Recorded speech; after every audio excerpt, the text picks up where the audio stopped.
ओंकारं संयुक्तं नित्यं ध्यायन्ति योगिनः कामदं मोक्षदं चैव ओंकाराय नमो नमः। अविरतशब्दगणोंकाय प्रज्वालितसकलभूतमलिकलङ्काय मुनिकृपासिततीर्थाय सरस्वती हरतनोदुरताम् अज्ञानतिम्रान्धस्य ज्ञानाञ्जनशलाकया चक्षुरुन्मिलितं येन तस्मै श्रीगुरुवे नमः। श्रीपरमगुरुवे नमः। परमपराचार्यगुरुभ्यो नमः। सकलगुरुश्रीतं संश्लेषां धर्मसम्बन्धं प्रतिबोधकारं शास्त्रं श्रीकार्तिकेयं तीर्थानन्देन अस्य मूलग्रन्थिकारः सर्वदेवा उत्तरग्रन्थकारः श्रीगणधरदेवा तेषां च श्रीकार्तिकेयस्वामिते श्रोताय साधनातया सर्वतो मङ्गलं भगवान् वीरो मङ्गलं गौतमोगणे मङ्गलं कुन्दकुन्दार्धो जैनधर्मोऽस्तु मङ्गलं सर्वमङ्गलमाङ्गल्यं सर्वकल्याणकारकं प्रधानं सर्वधर्माणां जैनं जयतु शासनं जैनं जयतु शासनं जैनं जयतु शासनं। बोली पंच परमेष्टि भगवान की अनंतानंद से परमेष्टि भगवान की गुरुनाथ पार्श्वनाथ भगवान की नंदन भगवान की शांतिनाथ भगवान की अशोकनाथ महावीर भगवान की ओमदेश्वर बाहुबली भगवान की 24 तीर्थंकर भगवंतों की आचार्य श्री कुंकुम गुरुदेव की आचार्य श्री कार्तिकेय स्वामी जी की आचार्य गुरुदेव श्री देवानंद जी महाराज की हम गुरुदेव श्री जयकर जी महाराज की समस्त आचार्यों की इनकम नौकर महाराजों की वाली माता की श्री कार्तिकेय अध्यक्षा की जैन धर्म की बोलिए परम पूज्य नरेंद्र देव सागर महाराज की जय हो। तिरुवंतलियम देवं वंदिता तिरुवनंत परिपूज्यं वोच्चमर्पया भव्य जनानंद जननी।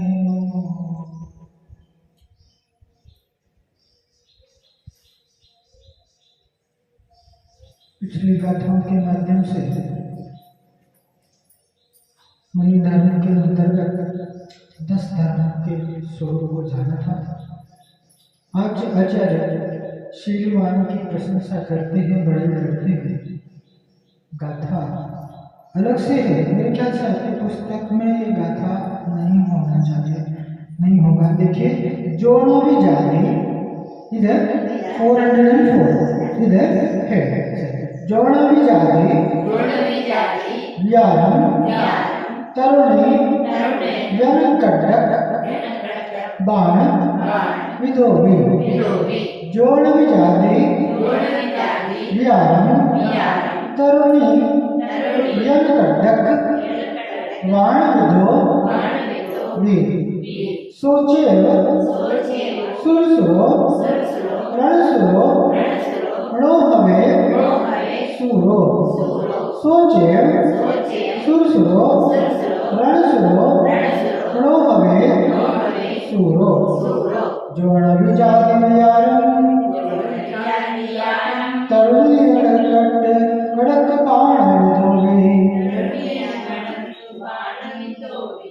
सोचे सुरसुरो रणसुरो णो हवे सूरो जोड़ विचार वियारम तरुणी कटवाण विधोबी सोचे सुरसुरो रणसुरो हवे सुरो।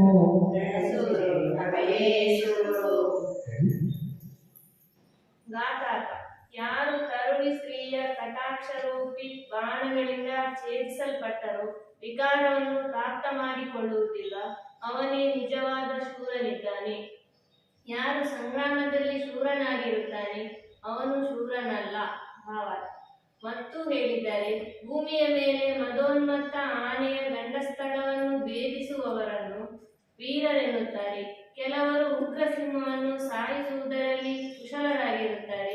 ಆದರೆ ನಾನು ಬಲಶಾಲಿಗಳ ಎದುರು ಜೋರಾಗಿ ಹೇಳುವುದೇನೆಂದರೆ, ಕಾಮದೇವನ ಮದವನ್ನು ಪುಡಿ ಮಾಡುವವರು ಬಹಳ ಕಡಿಮೆ ಜನರು ಕಂಡುಬರುತ್ತಾರೆ. ವಾಸ್ತವದಲ್ಲಿ ಕಾಮನು ಬಹಳ ಶಕ್ತಿಶಾಲಿ ಇದ್ದಾನೆ. ಆದ್ದರಿಂದ ಕವಿಯೊಬ್ಬರು ಹೇಳಿದ್ದಾರೆ, ಯಾರು ಬ್ರಹ್ಮ ವಿಷ್ಣು ಮತ್ತು ಮಹಾದೇವರನ್ನು ಕಾಮಿನಿಯರ ದಾಸರಾಗಿ ಮಾಡಿರುವನು ಹಾಗೂ ಯಾರ ಕರಾಮತ್ತಿನ ವರ್ಣನೆಯನ್ನು ವಚನಗಳಿಂದ ಮಾಡಲಾಗುವುದಿಲ್ಲವೋ ಅಂತಹ ಕಾಮದೇವನಿಗೆ ನಮಸ್ಕಾರವಿರಲಿ. ಮತ್ತು ಹೇಳಿದ್ದಾರೆ, ಎಲ್ಲಿಯವರೆಗೆ ಶರೀರದಲ್ಲಿ ಕಾಮಾಗ್ನಿ ಪ್ರಜ್ವಲಿತವಾಗುವುದಿಲ್ಲವೋ ಅಲ್ಲಿಯವರೆಗೆ ಪಾಂಡಿತ್ಯ, ಕುಲೀನತೆ ಮತ್ತು ವಿವೇಕ ಇರುತ್ತದೆ. ಈ ವೀರ ಕಾಮದೇವನು ಕ್ಷಣ ಮಾತ್ರದಲ್ಲಿ ಕಲಾಕಾರರನ್ನು ಸಹ ವಿಕಲಗೊಳಿಸುತ್ತಾನೆ. ಪವಿತ್ರತೆಯ ಡೊಂಗು ಮಾಡುವವರನ್ನು ನಗೆ ಪಾಟಲು ಮಾಡಿಬಿಡುತ್ತಾನೆ. ಪಂಡಿತರ ವಿಡಂಬನೆ ಮಾಡುತ್ತಾನೆ ಮತ್ತು ಧೀರ ಪುರುಷರನ್ನು ಅಧೀರರನ್ನಾಗಿ ಮಾಡುತ್ತಾನೆ. ಗೂಬೆಗೆ ಹಗಲಿನಲ್ಲಿ ಕಣ್ಣು ಕಾಣುವುದಿಲ್ಲ, ಕಾಗೆಗೆ ರಾತ್ರಿಯಲ್ಲಿ ಕಾಣಿಸುವುದಿಲ್ಲ, ಆದರೆ ಕಾಮದಿಂದ ಕುರುಡನಾದ ಮನುಷ್ಯನಿಗೆ ಹಗಲಿನಲ್ಲಿಯೂ ಕಾಣಿಸುವುದಿಲ್ಲ ಮತ್ತು ರಾತ್ರಿನಲ್ಲಿಯೂ ಕಾಣಿಸುವುದಿಲ್ಲ. ಆದ್ದರಿಂದ ಬ್ರಹ್ಮಚರ್ಯವು ಕಠಿಣವಿದೆ. ಈಗ ದಶಧರ್ಮಗಳ ಕಥನದ ಉಪಸಂಹಾರ ಮಾಡುತ್ತಾರೆ. क्या कह रहे हैं?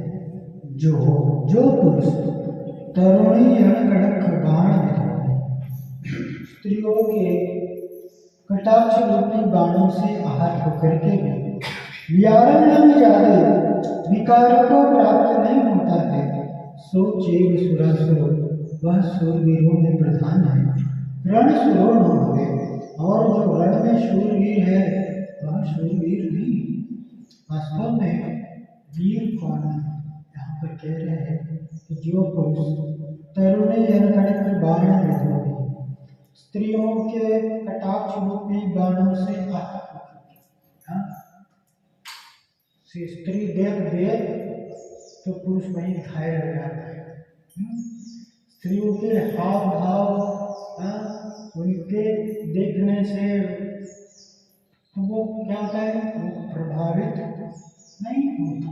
जो स्त्रियों के हाव भाव से, स्त्रियों के कटाक्ष रूपी बाणों से वो आहत नहीं होता, वो विकार को प्राप्त नहीं होता। अष्टम स्तोत्र में कहते हैं, चित्रम की मंत्र देते दिशान नाग नीतम नना चित्रम की मंत्र, कितना भी सुंदर से सुंदर स्त्रियां देवांगनाएं आकर के अपने हाव और भावों के माध्यम से लुभाने का प्रयास करते हैं, लेकिन तनिक भी विकारों को प्राप्त नहीं होते। उनको आचार्य ने यहाँ पर मेरु पर्वत की संज्ञा दी। जिस प्रकार से मेरु पर्वत चलायमान नहीं होता, जीवंदर कुमार माँ ने उनके लिए 7 राजकुमारियों से विवाह कर दिया। पहले तो विवाह करने को तैयार नहीं थे। उन्होंने घर में माँ के सामने, पिता के सामने दीक्षा का प्रस्ताव रखा, मुझे तो दीक्षा लेना है, मैं घर छोड़ के जाना चाहता हूँ।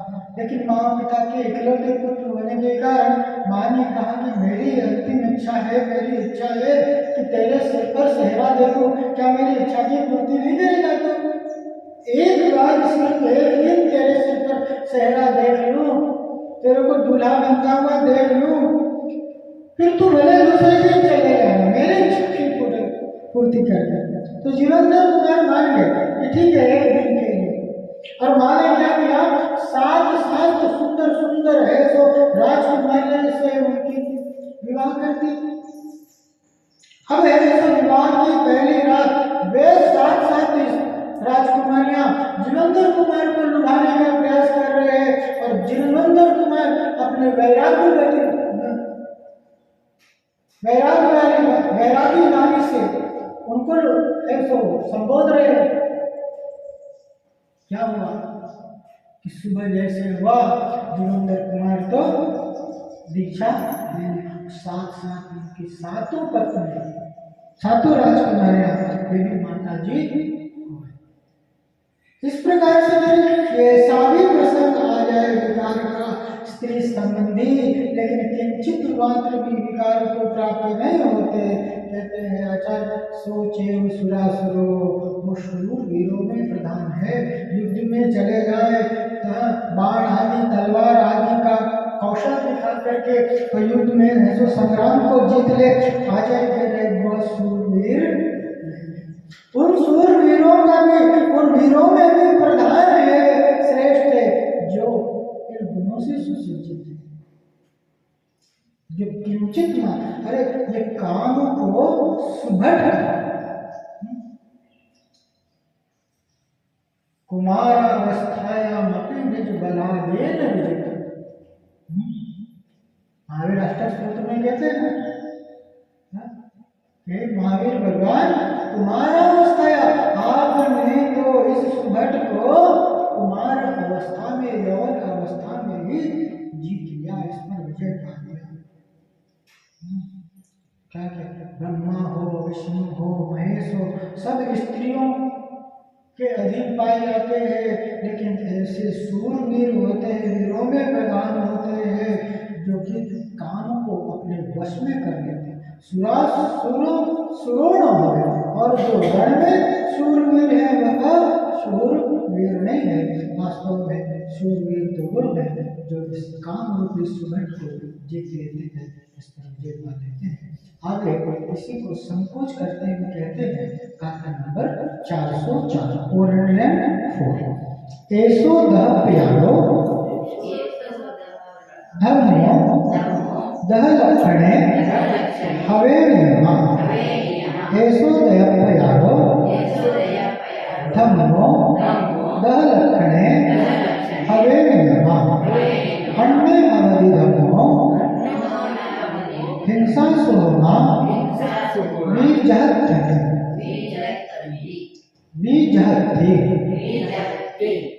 ऐसो दह प्यारो धम्मो दह लक्षणे हवे नियमा। अन्य अवधि धम्मो हिंसा सुमा बीजहत्ति।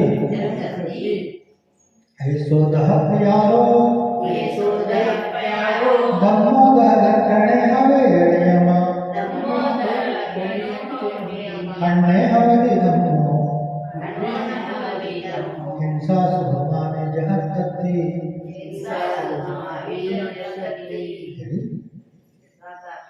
ಈ 10 ಪ್ರಕಾರದ ಧರ್ಮವೇ ನಿಯಮದಿಂದ ದಶಲಕ್ಷಣ ರೂಪ ಧರ್ಮವಿದೆ. ಇದರ ಹೊರತಾಗಿ ಯಾವುದರಲ್ಲಿ ಸೂಕ್ಷ್ಮ ಜೀವದ ಹಿಂಸೆಯಾದರೂ ಅದು ಧರ್ಮವಲ್ಲ. ಭಾವ ಯಾವುದು ಸಂಸಾರದ ದುಃಖಗಳಿಂದ ಉದ್ಧಾರ ಮಾಡಿ ಜೀವವನ್ನು ಮೋಕ್ಷ ಸುಖದಲ್ಲಿ ನಿಲ್ಲಿಸುತ್ತದೆಯೋ ಅದೇ ಧರ್ಮವಿದೆ. ಆ ಧರ್ಮವು ಉತ್ತಮ ಕ್ಷಮ, ಉತ್ತಮ ಮಾರ್ಗವ, ಉತ್ತಮ ಆರ್ಜವ, ಉತ್ತಮ ಶೌಚ, ಉತ್ತಮ ಸತ್ಯ, ಉತ್ತಮ ಸಂಯಮ, ಉತ್ತಮ ತಪ, ಉತ್ತಮ ತ್ಯಾಗ, ಉತ್ತಮ ಜನ್ಯ ಮತ್ತು ಉತ್ತಮ ಬ್ರಹ್ಮಚರ್ಯ ಈ 10 ಲಕ್ಷಣ ರೂಪವಾಗಿದೆ. ಇವೇ ಧರ್ಮದ ದಶಲಕ್ಷಣಗಳಿವೆ. ಎಲ್ಲಿ ಸ್ವಲ್ಪವಾದರೂ ಹಿಂಸೆಯಾಗುತ್ತದೆಯೋ ಅದು ಧರ್ಮವಲ್ಲ.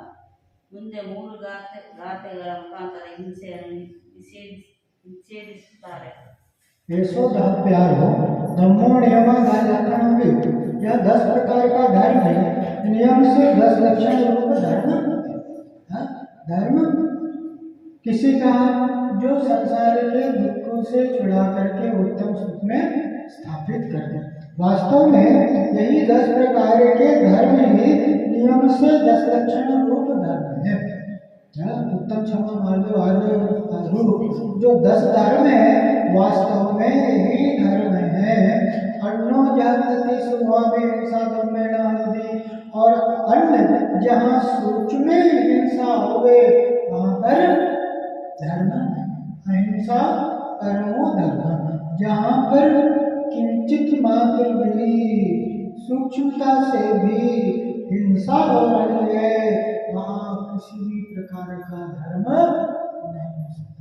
जहाँ पर जीवों की हिंसा हो रही है, जीव हिंसा हो रही, चींटी मच्छर मक्खी आदि मर रहे हैं, या किसी भी स्थिति में हिंसा हो रही है तो कह रहे हैं ऐसा धर्म का स्वरूप नहीं है। धर्म तो वह है जहाँ हिंसा न हो। जहाँ हिंसा हो और उसको कोई अनुमति धर्म मानता है उसे धर्म नहीं कहते हैं। यह 10 लक्षण रूप धर्म ही वास्तव में धर्म है, नियम से धर्म है। ऐसा यहाँ पर आगे गाथा का सूक्ष्म भी हिंसा पाए वहाँ धर्म नहीं है। इसी अर्थ को अब स्पष्ट करते हैं, अहिंसा धर्म का स्वरूप बताते हैं। गाथा नंबर 405। हिंसारंभे विलासुभो देवनिमित्तं गुरुण त्यज्येषु हिंसारम्भे न शुभो देवनिमित्तं गुरून् त्यज्येषु हिंसाभावं तीमदो दयापहानो जदो धर्मो हिंसाभावं तीमदो दयापहानो जदो धर्मो हिंसारम्भेण शुभो देवनिमित्तं गुरून् त्यज्येषु हिंसाभावं तीमदो दयापहानो जदो धर्मो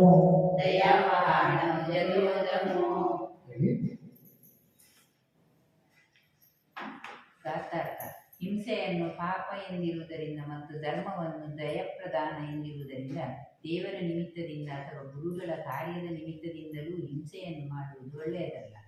ಭಾವಾರ್ಥ ಜೈನ ಧರ್ಮವನ್ನು ಹೊರತುಪಡಿಸಿ ಉಳಿದ ಎಲ್ಲ ಧರ್ಮಗಳಲ್ಲಿ ಹಿಂಸೆಯನ್ನು ಧರ್ಮವೆಂದು ಮನ್ನಿಸಿದ್ದಾರೆ. ಒಂದು ಕಾಲದಲ್ಲಿ ಭಾರತದಲ್ಲಿ ಯಜ್ಞಗಳ ಭರಾಟೆ ಜೋರಾಗಿತ್ತು ಮತ್ತು ಅದರಲ್ಲಿ ಆನೆ, ಕುದುರೆ ಮತ್ತು ಹಸುಗಳನ್ನೇ ಅಲ್ಲ ಮನುಷ್ಯರನ್ನು ಬಲಿ ಕೊಡಲಾಗುತ್ತಿತ್ತು. ಆ ಯಜ್ಞವನ್ನು ಗಜಮೇಧ, ಅಶ್ವಮೇಧ, ಗೋಮೇಧ ಮತ್ತು ನರಮೇಧ ಎಂದು ಕರೆಯಲಾಗುತ್ತಿತ್ತು. ಜೈನ ಧರ್ಮದ ಪ್ರಭಾವದಿಂದ ಆ ಯಜ್ಞ ಸಮಾಪ್ತವಾದುದು. ಆದರೆ ದೇವಿ ದೇವತೆಗಳಿಗೆ ಎದುರು ಮೇಕೆ, ಕೋಣ, ಕೋಳಿ ಇತ್ಯಾದಿಗಳ ಬಲಿದಾನ ಈಗಲೂ ನಡೆಯುತ್ತಿದೆ. ಇವೆಲ್ಲ ಧರ್ಮಗಳು. ಯಾವುದೇ ಪ್ರಾಣಿಯ ಪ್ರಾಣ ತೆಗೆಯುವುದರಿಂದ ಧರ್ಮವಾಗುವುದಿಲ್ಲ. ದೇವ, ಗುರು ಮತ್ತು ಧರ್ಮದ ಸಲುವಾಗಿ ಚಕ್ರವರ್ತಿಯ ಸೈನ್ಯವನ್ನು ಕೊಲ್ಲಬೇಕು ಎಂದು ಕೆಲವು ಸೂತ್ರ ಗ್ರಂಥಗಳಲ್ಲಿ ಬರೆದಿದ್ದಾರೆ.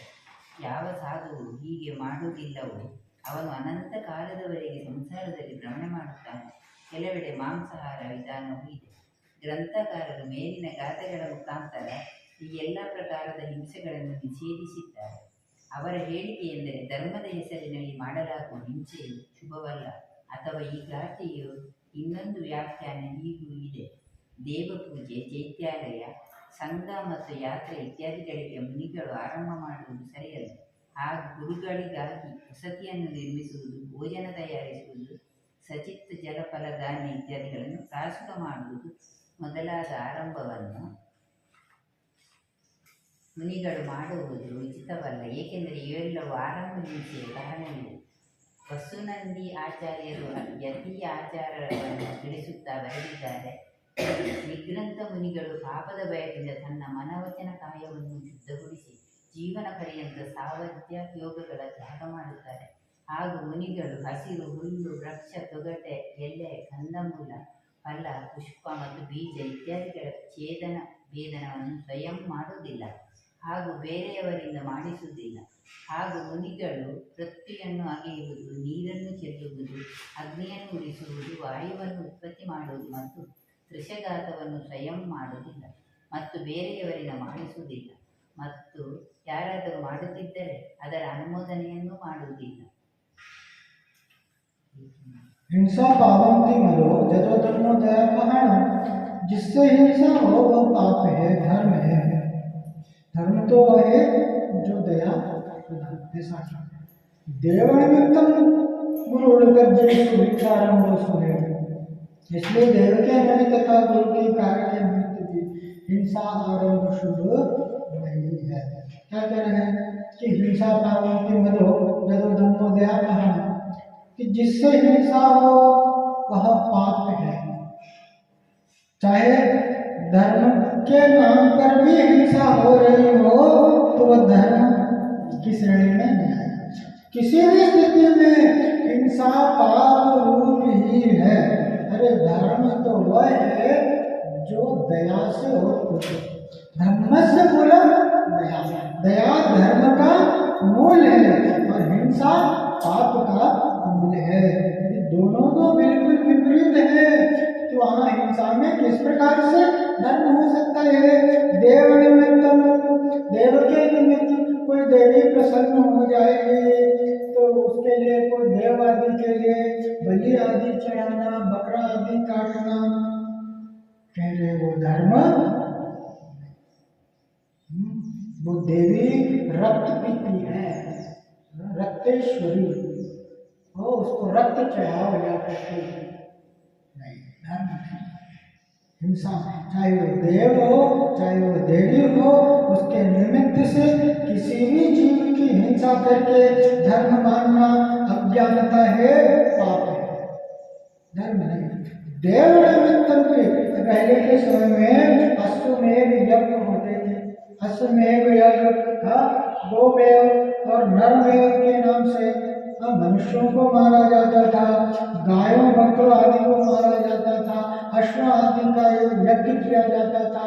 कहने कि जब जैन धर्म का प्रचार प्रसार हुआ, ये सारे यज्ञ बंद हुए। लेकिन अभी भी वर्तमान में कई स्थानों पे धर्म के नाम पर, देवी देवता के नाम पर बलि आदि दे करके धर्म माना जाता है। आचार्य कहते हैं किसी भी स्थिति में वह धर्म की श्रेणी में नहीं आता है, पाप ही है, और उसे तो घोर पाप करता है। सामान्य रूप से पाप करता है वो तो पाप है ही, लेकिन धर्म मान करके पाप करना, धर्म मान करके हिंसा करना महापाप है, घोर पाप है। देव निमित्तम के गुरु कज्जेषु विराट, और गुरु आदि के निमित्त से मकान आदि बनवाना, गड्ढे आदि खोदना, आरम सारम आदि करना, चाहे देव आदि निमित्त से हो चाहे गुरु आदि के भी निमित्त से हो, किसी भी स्थिति में अगर हिंसा हो रही हो, आरम सारम हो रहा हो, तो वह शुभ कार्य नहीं हो सकता, वह तो निश्चित रूप से अशुभ ही है, पाप ही है, ऐसा मानना चाहिए। अब आगे कहते हैं गाथा नंबर 406, देवगुण निमित्तम हिंसा साहिदो विरोधी यदि धर्मो, हिंसा रहितो धर्मो यदि जिनवैणम हवे अलियम, हिंसा रहितो धर्मो, हिंसा रहितो धर्मो यदि जिनवैणम हवे अलियम, देवगुरुण निमित्तम हिंसा सहितो विरोधी यदेदम, हिंसा रहितो धर्मो यदि जिनवैणम हवे अलियम।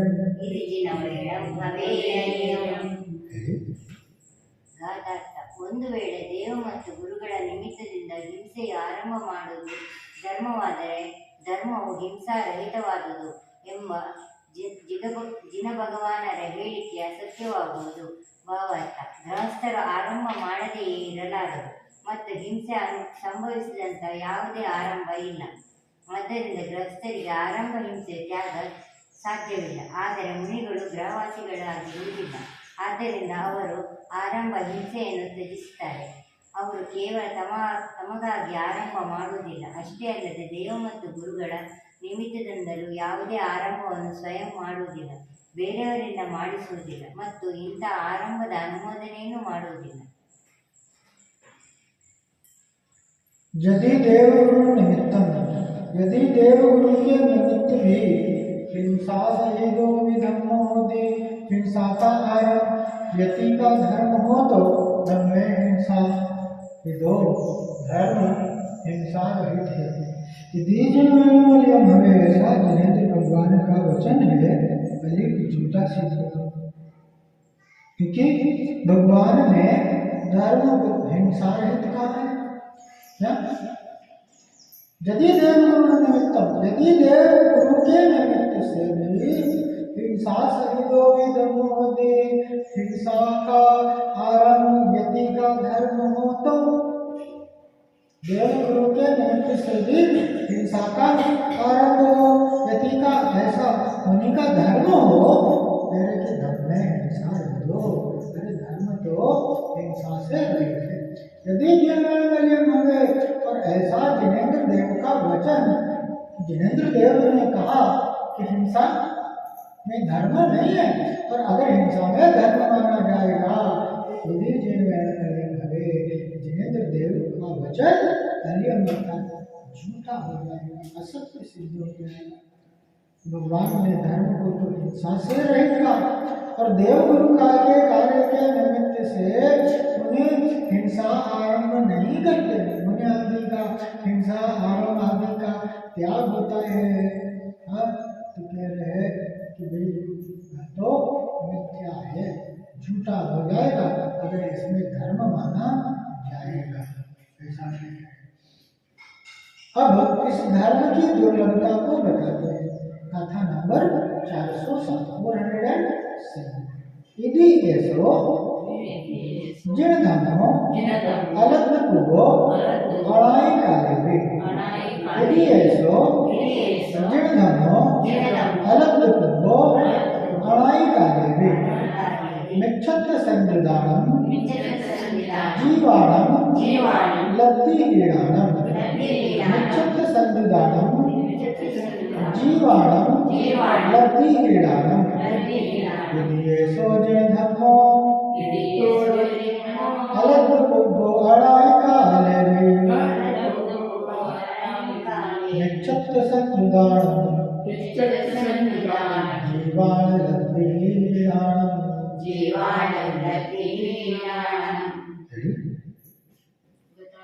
ಈ ಪ್ರಕಾರ ಈ ಜಿನಧರ್ಮವು ಕಾಮಲಬ್ಧಿ ಮತ್ತು ಇತರೆ ಲಬ್ಧಿಗಳಿಂದ ಹೀನರಾದ ಮಿಥ್ಯಾದೃಷ್ಟಿ ಜನರಿಗೆ ಜೀವರಿಗೆ ಅನಾದಿ ಕಾಲ ಕಳೆದರೂ ಪ್ರಾಪ್ತವಾಗುವುದಿಲ್ಲ.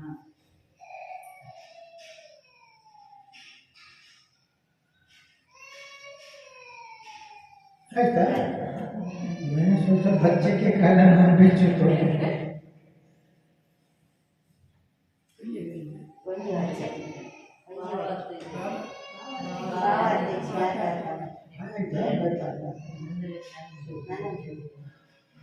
दोनों है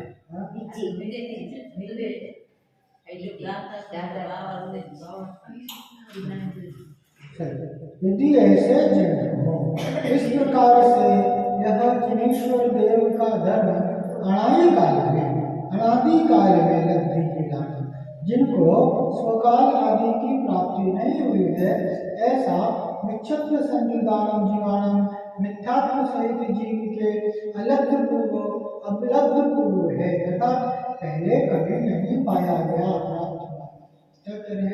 यदि ऐसे जिन धर्मों इस प्रकार से यह जिनेन्द्र देव का धर्म जिनेश्वर देव का धर्म है अनादि काल में लब्धि हीराणम जिनको स्वकाल आदि की प्राप्ति नहीं हुई है,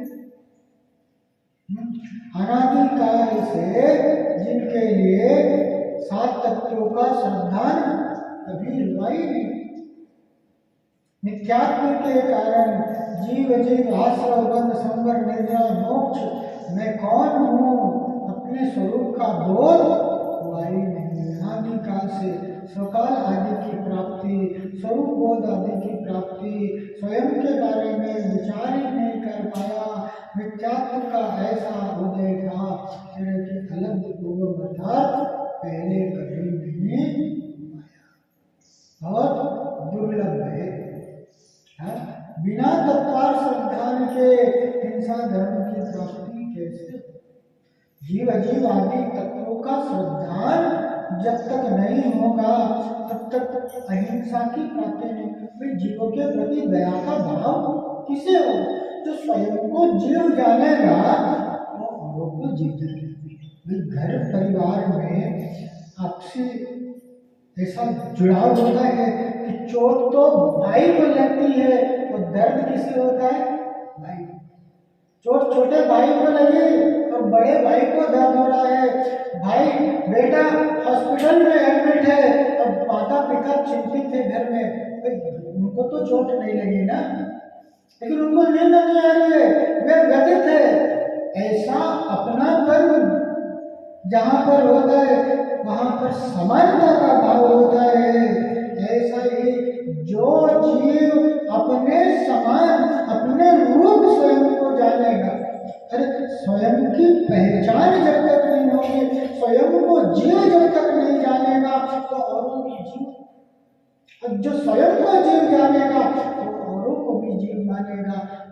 इस प्रकार से कह रहे कि हिंसा का अभाव अहिंसा रूपी धर्म की प्राप्ति तत्व के श्रद्धान के बिना नहीं हो सकती। जीव जीवादि में आश्रय हो रहा है, कर्मों का आश्रय हो रहा है, कर्मों का बंध हो रहा है, ये मेरे लिए दुख का कारण है, वो संवर निद्रा आदि का उपाय करता है, वही मोक्ष को प्राप्त होता है। ऐसे सात तत्व का श्रद्धान ही अहिंसा रूप धर्म को प्राप्त होता है। अब कहते हैं अलग धर्म को पा करके केवल पुण्य के ही आशय से सेवन नहीं करना। अब ऐसा दुर्लभ धर्म पा गया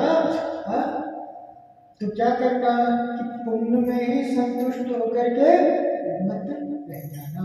गाथा नंबर 408 एदे दह प्यारा पावकम्मस रास्या बढ़िया एदे दह प्यारा पावकम्मस रास्या बढ़िया पुण्यस्य संज्ञया परपुण्यत्थम न कायवा पुण्यस्य संज्ञया परपुण्यत्थम न कायवा एतेदः प्यारा पावकम्मस्य रास्या बढ़िया पुण्यस्य संज्ञया परपुण्यत्थम न कायवा।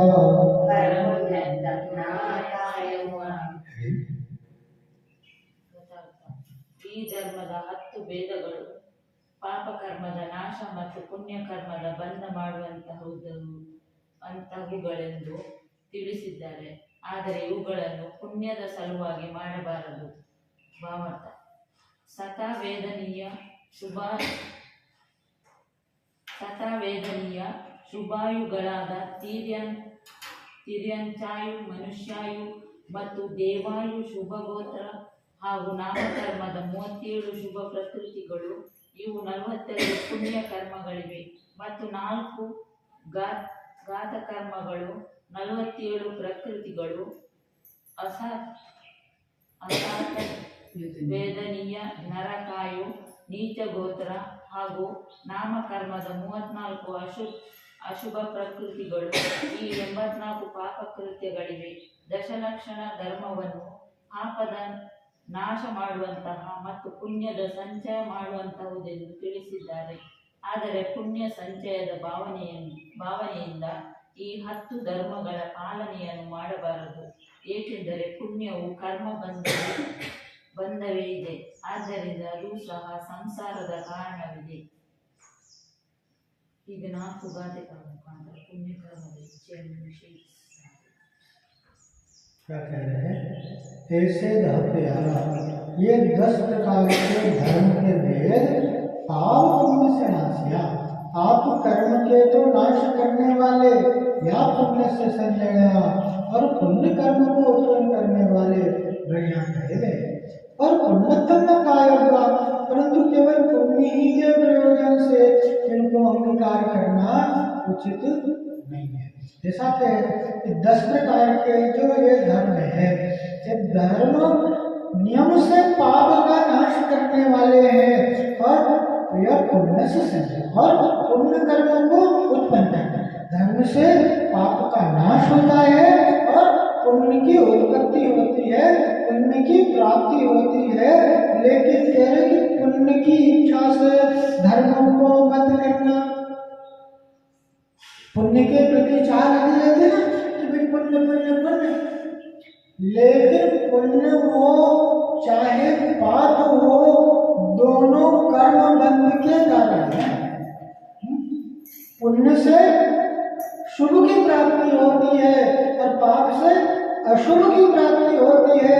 चाहे शुभ कर्म हो चाहे अशुभ कर्म हो, दोनों तो कर्म रूपी है और कर्म संसार का कारण है। शुभ कर्म से साता की प्राप्ति होगी, अनुकूलता की प्राप्ति होगी, लेकिन पुण्य भी एक तरह से पाप रूप ही है कि पुण्य का भोग पाप का कारण है।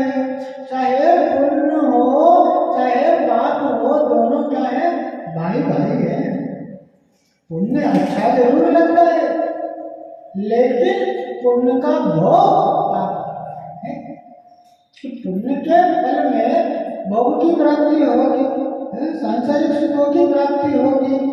जितने भी पुण्य का भोग कर रहे हैं, जितने भी बड़े ऐशो आराम में है, तो क्या कर रहे हैं? भोग कर रहे हैं पुण्य, लेकिन बात क्या रहे हैं? इसलिए पुण्य भी क्या है? पाप रूपी है, कर्म रूपी है। चाहे पुण्य हो चाहे पाप हो, दोनों ही संसार के कारण है। इसलिए पुण्य की वांछा करना, पुण्य छोड़ने योग्य नहीं है, लेकिन पुण्य के प्रति जो लगाव है, पुण्य को ही जो सब कुछ मान लिया, ये भूल है, ये अज्ञान है।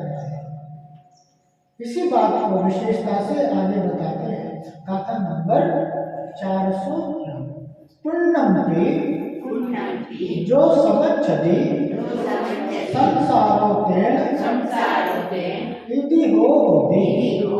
पुण्यंपि जो समच्छति संसारोतेन इति होति।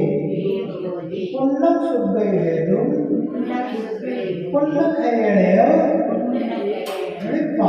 निर्वाणम्। पुण्यं सुगैहेतुं पुण्यक्षयणेव निर्वाणम्। पुण्यंपि जो समच्छति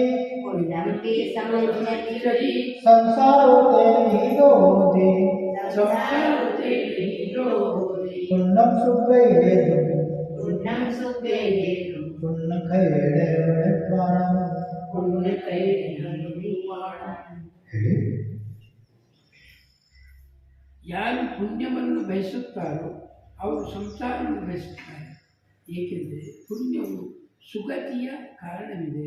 ಪುಣ್ಯ ಕ್ಷಯದಿಂದ ಮೋಕ್ಷ ಲಭಿಸುತ್ತದೆ. ಭಾವಾರ್ಥ: ಸಮಸ್ತ ಕರ್ಮಗಳು ದೂರವಾಗುವುದರ ಹೆಸರೇ ಮೋಕ್ಷವಿದೆ. ಪುಣ್ಯವು ಕರ್ಮವೇ ಇರುವುದರಿಂದ ಯಾರು ಪುಣ್ಯವನ್ನು ಬಯಸುತ್ತಾರೋ ಅವರು ಸಂಸಾರದಲ್ಲಿಯೇ ಇರಲು ಬಯಸುತ್ತಾರೆ. ಇದರ ಆಶಯವೇನೆಂದರೆ ಸಮದೃಷ್ಟಿ ಜೀವರು ದೇವ, ಶಾಸ್ತ್ರ, ಗುರು, ಭಕ್ತಿ ರೂಪ ಪುಣ್ಯ ಕರ್ಮವು ಪರಂಪರೆಯಿಂದ ಮೋಕ್ಷದ ಕಾರಣವಾಗುತ್ತದೆ. ಆದರೆ ಸಂಯುಕ್ತಿಹೀನ ಜೀವರುಗಳು ಪುಣ್ಯವು ಶುಭ ಕಾರ್ಯವಲ್ಲ. ಏಕೆಂದರೆ ನಿಧಾನಪೂರ್ವಕ ಬಂಧಿಸಿಕೊಂಡ ಪುಣ್ಯದಿಂದ ಮಿಥ್ಯಾದೃಷ್ಟಿ ಜೀವನು ಮರು ಭವದಲ್ಲಿ ಸ್ವರ್ಗಾದಿಗಳ ಸುಖವನ್ನು ಭುಜಿಸಿ ನಂತರ ನರಕಾದಿ ಕುಗತಿಗಳಿಗೆ ಹೋಗಿ ಬಿಡುತ್ತಾರೆ. ಹೇಳಿಯೂ ಇದ್ದಾರೆ. ಸಮ್ಯಕ್ ಸಹಿತ ನರಕದಲ್ಲಿರುವುದು ಒಳ್ಳೆಯದು, ಆದರೆ ಸಮ್ಯಕ್ ರಹಿತನಾಗಿ ಸ್ವರ್ಗದಲ್ಲಿರುವುದು ಒಳ್ಳೆಯದಲ್ಲ. ಮತ್ತು ಹೇಳಿದರೆ, ಯಾವ ಜೀವರು ಆತ್ಮದರ್ಶನ ರೂಪ ನಿಶ್ಚಯ ಸಮ್ಯಕ್ತ್ವಕ್ಕೆ ಅಭಿಮುಖವಾಗಿರುತ್ತಾರೋ ಅವರ ಅನಂತ ಸುಖವನ್ನು ಪ್ರಾಪ್ತಿ ಮಾಡಿಕೊಳ್ಳುತ್ತಾರೆ. ಆದರೆ ಯಾರು ಸಮ್ಯಕ್ತ ರಹಿತರಾಗಿ ಪುಣ್ಯ ಮಾಡುತ್ತಾರೋ ಅವರು ಅನಂತ ದುಃಖವನ್ನು ಭೋಗಿಸುತ್ತಾರೆ. ಪುಣ್ಯದ ಕೆಡಕನ್ನು ತಿಳಿಸುತ್ತಾ ಹೇಳಿದ್ದಾರೆ. ಪುಣ್ಯದಿಂದ ವೈಭವ ಸಿಗುತ್ತದೆ, ವೈಭವದಿಂದ ಅಹಂಕಾರ ಹುಟ್ಟುತ್ತದೆ, ಅಹಂಕಾರದಿಂದ ಹಿತಾಹಿತಗಳ ವಿವೇಕ ಹೋಗತೊಡಗುತ್ತದೆ. ವಿವೇಕ ನಷ್ಟವಾಗುವುದರಿಂದ ಮನುಷ್ಯನು ಪಾಪದಲ್ಲಿ ಮುಳುಗಿಬಿಡುತ್ತಾನೆ. ಆದ್ದರಿಂದ ಇಂತಹ ಪುಣ್ಯವು ನಮಗೆ ಬೇಡ. ಆಚಾರ್ಯ ದೇವಸೇನರು ಹೇಳಿದ್ದಾರೆ, ಎಷ್ಟೇ ತಪಸ್ಸನ್ನಾಚರಿಸಲಿ, ಸಂಯಮವನ್ನು ಪಾಲಿಸಲಿ ಮತ್ತು ಶಾಸ್ತ್ರಗಳನ್ನು ಓದಲಿ, ಆದರೆ ಎಲ್ಲಿಯವರೆಗೆ ಆತ್ಮವನ್ನು ತಿಳಿಯುವುದಿಲ್ಲವೋ ಅಲ್ಲಿಯವರೆಗೆ ಮೋಕ್ಷ ಲಭಿಸುವುದಿಲ್ಲ.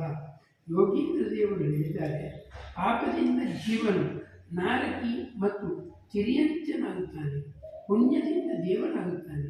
ಹಾಗೂ ಪುಣ್ಯ ಮತ್ತು ಪಾಪಗಳ ಮಿಲನದಿಂದ ಮನುಷ್ಯನಾಗುತ್ತಾನೆ ಮತ್ತು ಪುಣ್ಯ ಮತ್ತು ಪಾಪಗಳ ಕ್ಷಯದಿಂದ ಮೋಕ್ಷವನ್ನು ಪ್ರಾಪ್ತಿ ಮಾಡಿಕೊಳ್ಳುತ್ತಾನೆ. जो पुण्य की समीक्षते, जो पुण्य को चाहता है, तेन संसार वह पुरुष संसार ही को चाहता है। पुण्यम सुगई है तुम, क्योंकि पुण्य सुगति के बंध का कारण है। विद्वान पुण्य खैणे और मोक्ष पुण्य के भी क्षय से होता है। क्या कह रहे हैं? जो पुण्यम भी समीक्षते, जो पुण्य को ही चाहता है, कह रहे हैं तेन संसारो होती, वह पुरुष संसार को ही चाहता। पुण्य को चाहना अर्थात अपने संसार की वृद्धि, पुण्य की इच्छा अर्थात संसार की इच्छा, संसार की वृद्धि से संसार का बढ़ना। पुण्यम सुगति, पुण्य सुगति के बंध का कारण है। अरे निर्वाण पुण्य खेड़े और मोक्ष तो पुण्य के भी क्षय से। पुण्य से हो स्वर्ग मिलता, नरक मिलता पाप से, पर मुक्ति रमण प्राप्त होती आत्मा के ज्ञान से। पुण्य से तो स्वर्ग मिलता है और पाप से नरक मिलता है, लेकिन यहाँ तो मोक्ष की बात है। यहाँ पर न पुण्य का स्थान है न पाप का स्थान है। पुण्य पाप से परे आत्मा के ज्ञान से, पुण्य के क्षय होने से मोक्ष की प्राप्ति होती है। पुण्य से सुगति मिल जाएगी, ऊंचे देवगति को प्राप्त हो जाएगा, और पाप से नरक हो जाएगा। लेकिन ऐसे देवगति को भी प्राप्त करके अपने स्वरूप का बोध नहीं होने के कारण वापस देव भी क्या होते हैं, एक इंद्रिय आदमी को प्राप्त हो जाता है। क्योंकि आत्मबोध पुण्य और पाप से परे मोक्ष, वहां पर पुण्य की इच्छा नहीं। आगे इसी को और समझाते हैं। गाथा नंबर 410 जो अहिले सदे पुण्यम सक साओ विषय सुख तन्हाए। जो अहिले सदे पुण्यम सक साओ विषय सुख तन्हाए। दूरे तस विसोहि मूलानि पुण्यानि। दूरे तस विसोहि मूलानि पुण्यानि। जो अहिले सदस्येदि पुण्यम सकसाओ विषय शोक तन्हाए। दूरे तस विसोहि मूलानि पुण्यानि।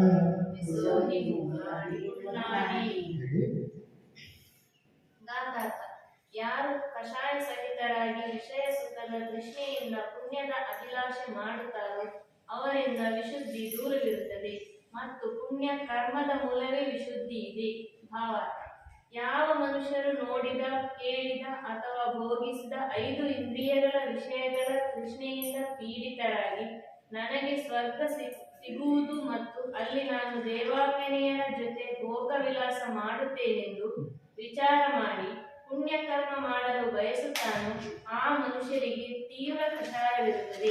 ಹೀಗಾಗಿ ಚಿತ್ತದ ವಿಶುದ್ಧಿ ಅವರಿಂದ ಸಾವಿರಾರು ಕೋಸು ದೂರವಿರುತ್ತದೆ. ಅವರಿಂದ ವಿಶುದ್ಧಿ ದೂರವಿದೆ ಎಂದು ಹೇಳಿದರೆ ಹೇಳಲಿ, ಅದರಿಂದ ಹಾನಿಯೇನು? ಇದರ ಉತ್ತರವೆಂದರೆ ದೇವ, ಶಾಸ್ತ್ರ ಮತ್ತು ಗುರುವಿನ ಭಕ್ತಿ. ದಾನ, ಪೂಜೆ, ವ್ರತ, ಶೀಲ ಮೊದಲಾದ ಶುಭ ಕರ್ಮಗಳ ಮೂಲ ಕಾರಣ ಚಿತ್ತದ ವಿಶುದ್ಧಿ ಇದೆ. ಚಿತ್ತದ ವಿಶುದ್ಧಿಯಾಗದೆ ಪುಣ್ಯ ಕರ್ಮದ ಸಂಚಯವಾಗುವುದಿಲ್ಲ. जब पुण्य साहे पुण्यम जो सब कसाओ विषय सुखतनाए पुण्यम अहिल्यस्य। जो कसाय से होता हुआ विषय सुख की तृष्णा से पुण्य की अभिलाषा करता है, तस्य विसोहि दूरे, उसके मंद कषाय के अभाव के कारण विशुद्धता दूर है। पुण्यानि विसोहि मूलानि, और विशुद्धता है मूल कारण जिसका ऐसा पुण्य करना है। अरे कि जो पुण्य कषाय, जो कषाय से होता हुआ विषय सुख की तृष्णा से पुण्य की अभिलाषा करता है। कषायों की विद्यमानता में जो विषय सुख की इच्छा रखता है, वही पुण्य से सब कुछ होता है। पुण्य क्यों चाहिए? तो भाई बहुत से जीवन में तकलीफ है, धन पैसे आदि की कमी है, रोग शोक आदि होते हैं, इन सब का निवारण किससे होता है? पुण्य से होता है। ऐसे विषय सुख की इच्छा से कसायोग से सहित होकर के पुण्य की अभिलाषा करता है, तस्य विषोही दूरे, उसके मंद कसाय के अभाव में विशुद्धता दूर है। वहां पर विशुद्धि नहीं होगी, वहां पर कषायों की मंदता नहीं होगी, क्योंकि विषय सुख की अभिलाषा कषायों का कारण है। और पुण्य क्या है? कषायों की मंदता से पुण्य बंद होता है। पुण्यानि विषोही मूलम, और विशुद्धता ही क्या मूल कारण है पुण्य कर्म का। विषय कषाय की इच्छा में मंदता नहीं हो सकती, विशुद्धता नहीं हो सकती, और विशुद्धता के अभाव में पुण्य का बंध नहीं हो सकता। ऐसा यहाँ पर कह रहे हैं कि विषय की तृष्णा से पुण्य को चाहना तीव्र कषाय, विषयों की इच्छा से पुण्य की कामना करना तीव्र कषाय का कारण है। पुण्य का बंध मंद कषाय के माध्यम से होता है, विशुद्धता से होता है। इसलिए जो पुण्य चाहता है उसको आगामी पुण्य बंध भी नहीं होता। पुण्य चाहने से पुण्य की प्राप्ति नहीं होती है। निदान मात्र फल हो, निदान मात्र फल हो तो वो निदान से पुण्य का बंध।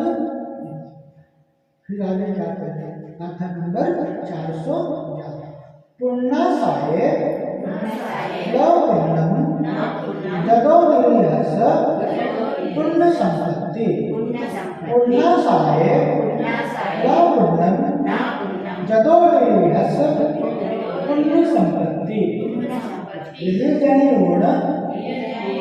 जैनो पुण्य वीण आयरम पुण्य, जाने जैनो पुण्य वीय आयरम पुण्य, पुण्यासाय पुण्यम जदो निर्हस पुण्य संपत्ति, जैनो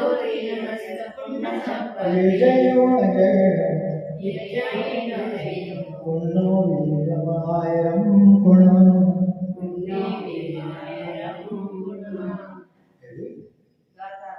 ಪುಣ್ಯವನ್ನು ಇಚ್ಛಿಸುವುದರಿಂದ ಪುಣ್ಯ ಬಂಧವಾಗುವುದಿಲ್ಲ, ಬದಲಾಗಿ ಇಚ್ಛಾರಹಿತ ವಸ್ತುಗಳಿಗೆ ಪುಣ್ಯದ ಪ್ರಾಪ್ತಿಯಾಗುತ್ತದೆ. ಆದ್ದರಿಂದ ಹೀಗೆ ತಿಳಿದು ಯಥೇಚ್ಛರರೇ ಪುಣ್ಯದಲ್ಲಿಯೂ ಅದರ ಭಾವವನ್ನಿಡಬೇಕು.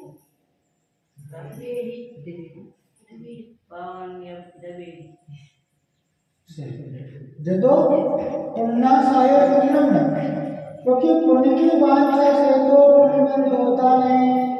निर्हस पुण्य संपत्ति और वांछा रहित पुरुष के पुण्य का बंध होता है। जैनो यह जाने गुण, इसलिए हे यतिवरो ऐसा जानकर पुण्य वीण आयरम पुण्य, पुण्य में भी आदर वांछा मत करो। क्योंकि पुण्य की वांछा से पुण्य बंध होता है, चाहने से पुण्य का बंध नहीं, पुण्य की इच्छा रखने से पुण्य का बंध नहीं होता, और वांछा से रहित पुरुष के पुण्य बंध होता है। वांछा इच्छा कामना से रहित होकर के धर्म का कार्य किया हुआ, यहाँ तो निष्काम भक्ति की बात होती है। भाई वांछा कामना से रहित होकर के फल की इच्छा के बिना किया गया धर्म पुण्य का कारण होता है। जैनो जैन, इसलिए हे यतीश्वरो ऐसा जान करके पुण्य में भी आदर। ठीक है, अशुभ और शुभ और शुद्ध, शुद्धता लक्ष्य है, लेकिन जब तक शुद्धता की प्राप्ति नहीं हो तब तक शुभ में लगा रहूं, ये बात तो सही है, लेकिन शुभ को ही सब कुछ मान लेना ये गलत है। कि भाई मार्ग को मंजिल मत मान लेना, पुण्य तो मार्ग है, मंजिल नहीं। पुण्य के माध्यम से उस निर्वाण की प्राप्ति जरूर होती है, इसलिए निर्वाण को लक्ष्य में रख करके उस शुद्धता, अपने आत्म शुद्ध स्वरूप को लक्ष्य में रख करके किया गया धर्म ही सार्थक है, पुण्य ही सब कुछ नहीं है, ऐसा यहाँ पर कहा। और भी आगे विस्तार से बताया है इस संबंध में, क्योंकि समय हो गया है, आज यहीं तक रखते हैं और आगे विस्तार से बड़ी पंच परमेष्ठी भगवान की, अनंतान से परमेष्ठी भगवान की, गुरुनाथ पार्श्वनाथ भगवान की, चंद्रपुर भगवान की, शांतिनाथ भगवान की, शशनाथ महावीर भगवान की, ओमटेश्वर बाहुबली भगवान की, 24 तीर्थंकर भगवंतों की, अचल श्री कुमकुम गुरुदेव की, अचल श्री कार्तिकेय स्वामी जी की, अचल गुरुदेव श्री देवनंद जी महाराज जी की, नम गुरुदेव श्री जयदत्त जी महाराज की, समस्त आचार्यों की, तीन कमलों महाराजों की, द्वादशांजय वाणी माता की, श्री कार्तिकेय अंतरिक्षा की, जैन धर्म की बोलिए परम पूज्य नरेंद्र दिव्य सागर मुनि महाराज की जय हो।